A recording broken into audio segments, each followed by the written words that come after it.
Imbert and Rowley's cabinet lose Privy Council appeal against Jaywanti's judicial review.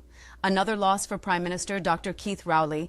It might have been thought preferable for this case to go forward to a full judicial review hearing, so that Jaywanti's serious allegations of unlawful conduct could be fully investigated, considered and determined on their merits. Privy Council.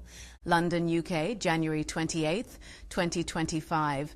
The Judicial Committee of the Privy Council, JCPC, today dismissed the appeal by the Minister of Finance and the Cabinet of Trinidad and Tobago against the appeal court's grant of permission for Auditor General Jaywanti Ramdas to pursue a judicial review challenging the minister's recommendation, accepted by the Cabinet, to appoint an investigation team whose members and terms of reference were determined by Finance Minister Colm Imbert.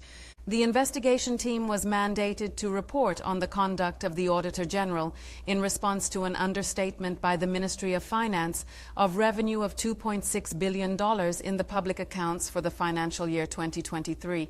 The respondent contends that the minister's decisions are tainted by bias and breach the constitutional protections for the Auditor General in sections 116 and 136 of the Constitution. The case was heard by a five-person panel comprising Lord Hodge, Lord Sales, Lord Stevens, Lady Rose and Lady Simler. In its written judgment posted on the JCPC's website and social media pages, the panel ruled that none of the arguments raised by the appellants cross the high threshold required for the Court of Appeal's grant of leave to be reversed. The appellants have failed to establish a knockout blow to either ground or to demonstrate that the Court of Appeal was plainly wrong to grant leave to apply for judicial review. On the contrary, the respondent's case on both grounds is arguable, with a realistic prospect of success. The board has emphasized the low threshold for meeting the test of arguability and the need to demonstrate what is a clear knockout blow in resisting the grant of leave to apply for judicial review.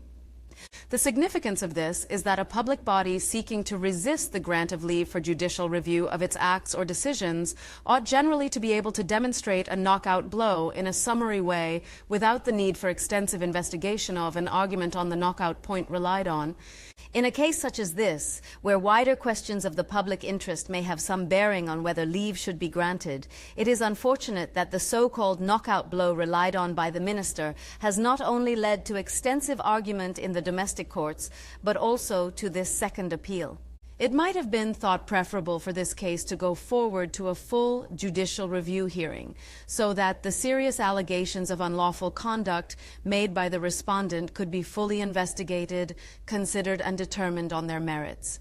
To borrow from the words of Mendonca CJ AG in the Law Association case, it might be thought that public confidence in the appellants would be strengthened if the allegations are found to be without merit. But if there is no investigation, the allegations do not simply disappear. On the contrary, they may simply grow louder in volume. For all the reasons given above, the appeal is dismissed. The respondent's judicial review claim therefore proceeds on all grounds.